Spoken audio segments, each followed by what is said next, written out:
dari Program Studi Keuangan dan Perbankan Politeknik Negeri Medan. Sebelumnya, perkenalkan nama saya Emma Yulistina Pasaribu selaku Ketua Kelompok Proyek Mata Kuliah Akuntansi Manufaktur. Dengan rekan saya Rahel Torina Syanturi, saya Denisda Christine Syagian, saya Kira Gracia Butetar, saya Rika Trunegola. Pada video ini, kami akan membahas materi tentang laporan keuangan pada proyek akuntansi manufaktur kami. Selamat menyaksikan.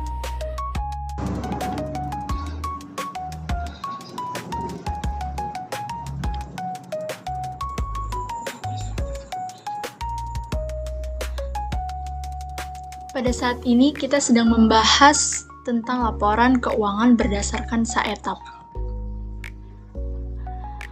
Dalam penyajian laporan keuangan berdasarkan saetap, menyajikan laporan keuangan yang terdiri atas neraca, laba rugi, arus kas, perubahan ekuitas, dan catatan atas laporan keuangan atau CLK. Pertama, kita akan membahas tentang neraca. Neraca menyajikan posisi keuangan entitas pada suatu tanggal tertentu termasuk aset, liabilitas, dan ekuitas. Kemudian laba rugi menyajikan pendapatan dan beban entitas selama suatu periode tertentu serta laba atau rugi yang dihasilkan. Sedangkan arus kas itu menyajikan informasi tentang arus kas masuk dan keluar entitas selama suatu periode tertentu, termasuk aktivitas operasi, investasi, dan pendanaan. Kemudian, perubahan ekuitas menyajikan perubahan ekuitas entitas selama suatu periode tertentu, termasuk perubahan modal, saham, laba ditahan, dan lain-lain. Yang terakhir yaitu catatan atas laporan keuangan, menyajikan informasi tambahan tentang pos-pos tertentu dalam laporan keuangan seperti kebijakan akuntansi, estimasi, dan pengungkapan lainnya. Untuk lebih jelasnya, kita akan membuat sebuah contoh yang sudah disediakan.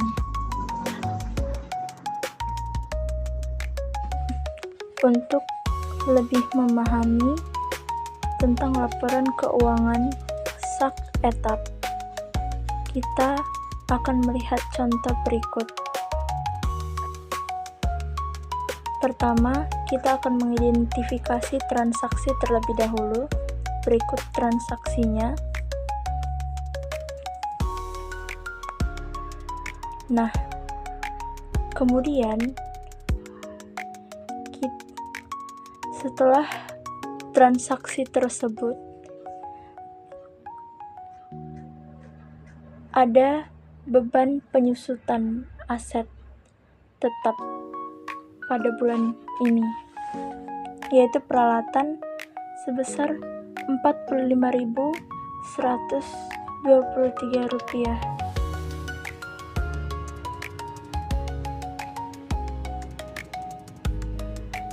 Dan diketahui juga saldo awalnya yaitu ada kas 6 juta, perlengkapan 400.000, persediaan bahan baku 175.000, peralatan 2.212.000, total modal seluruhnya yaitu 8.787.000.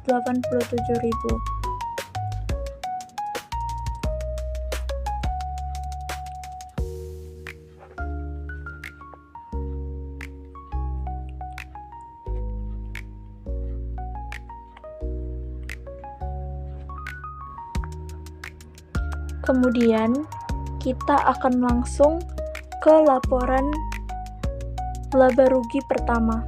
Kita akan menghitung laporan laba rugi. Yang pertama, kita akan menentukan penjualan bersih terlebih dahulu, yaitu dari pendapatan.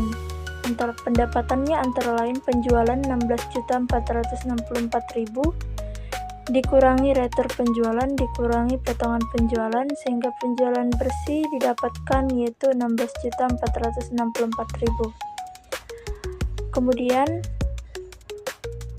seperti yang kita ketahui, retur penjualan keterangan di situ 0, potongan penjualan juga tidak ada.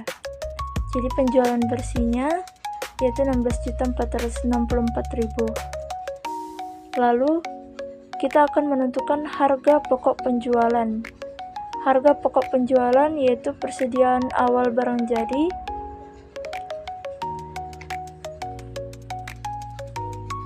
ditambah harga pokok produksi dikurangi persediaan akhir barang jadi.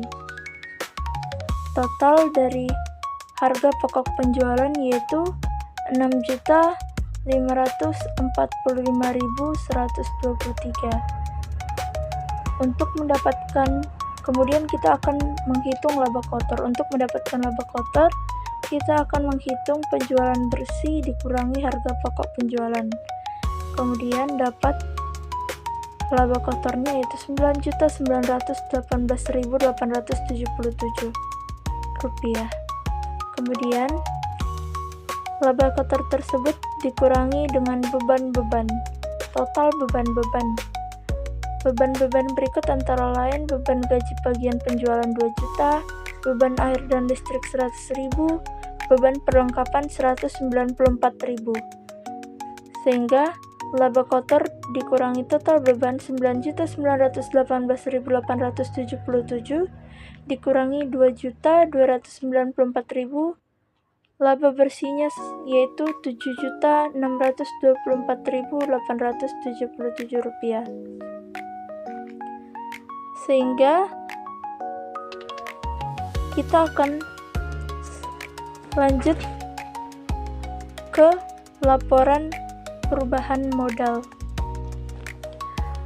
Tadi sudah dapat laba bersihnya, kita terapkan untuk menghitung laporan perubahan modal, yaitu pertama modal awal 8.787.000 ditambah laba bersih yaitu 7.624.877. Jika ada prive, laba bersih itu terlebih dahulu dikurangi oleh prive, sehingga akan mendapatkan hasil penambahan modal akhir. Namun jika tidak ada prive, langsung saja modal awal ditambah laba bersih. Modal akhirnya yaitu 16.411.877 rupiah. Kemudian kita akan ke perhitungan laporan neraca.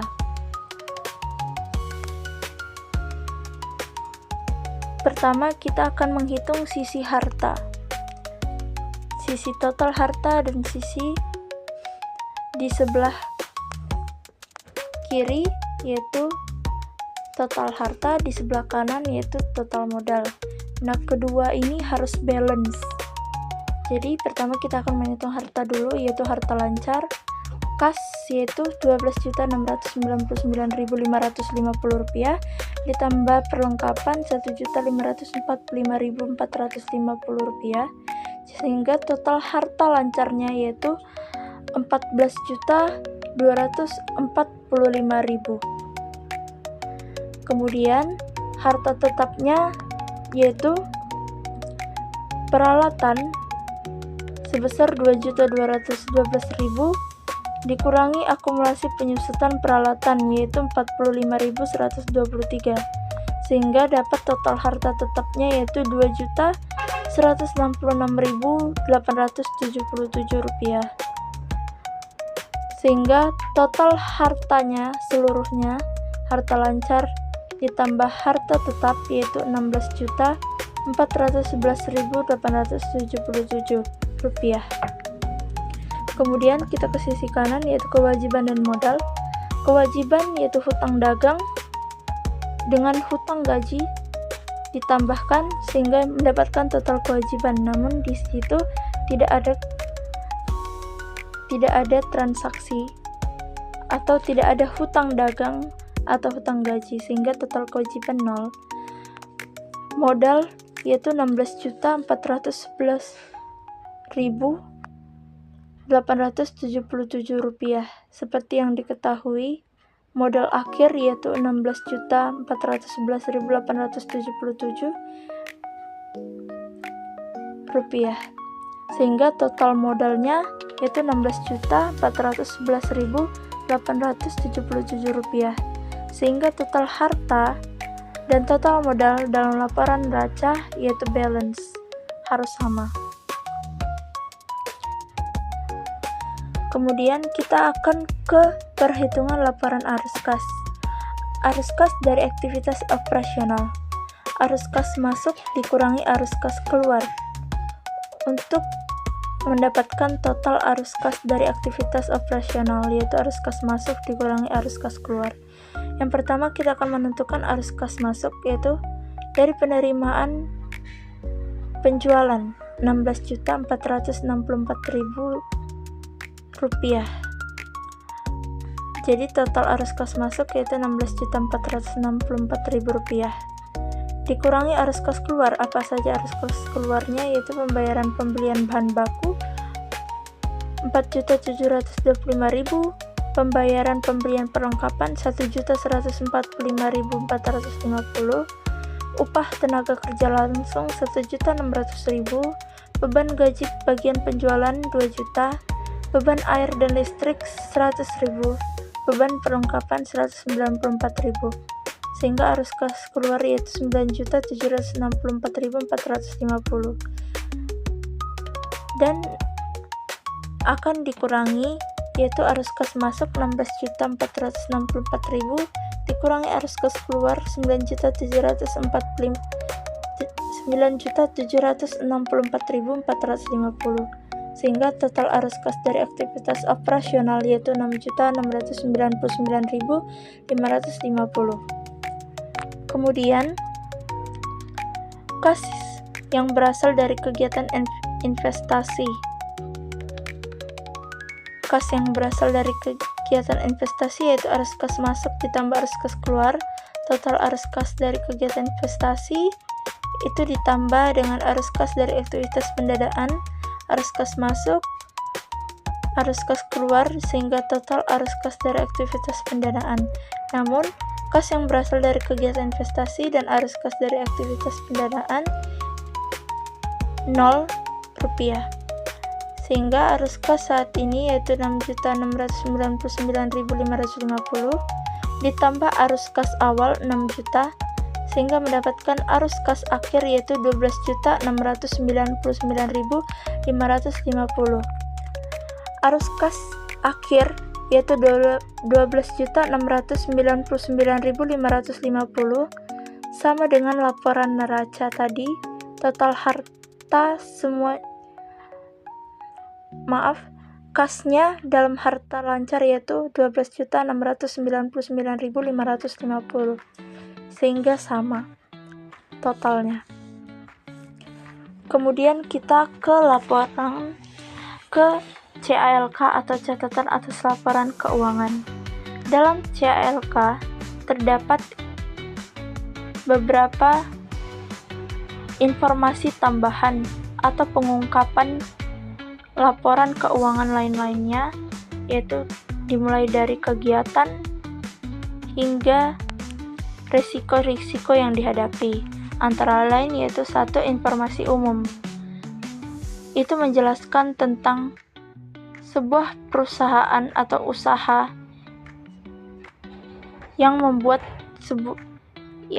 sebuah laporan keuangan, dimulai dari kapan didirikan, tempat usaha, dan kegiatan yang dilakukan oleh usaha tersebut. Kemudian ada ikhtisar kebijakan akuntansi, menjelaskan seluruh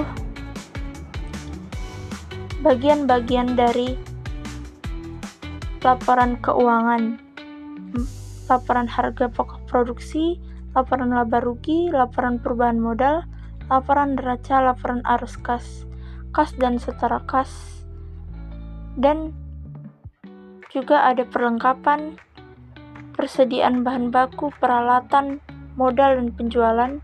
Itu dijelaskan lebih lanjut di CALK. Kemudian ada sumber estimasi ketidakpastian, itu menjelaskan mengenai risiko-risiko yang dihadapi oleh pengusaha atau perusahaan tersebut, baik itu aset tetap, piutang usaha, utang, maupun penjualan. Nah, sekian dari penjelasan tentang laporan keuangan. Kami ucapkan terima kasih. Semoga bermanfaat. Sekian video pembelajaran tentang laporan keuangan. Semoga dapat bermanfaat bagi penonton sekalian. Terima kasih.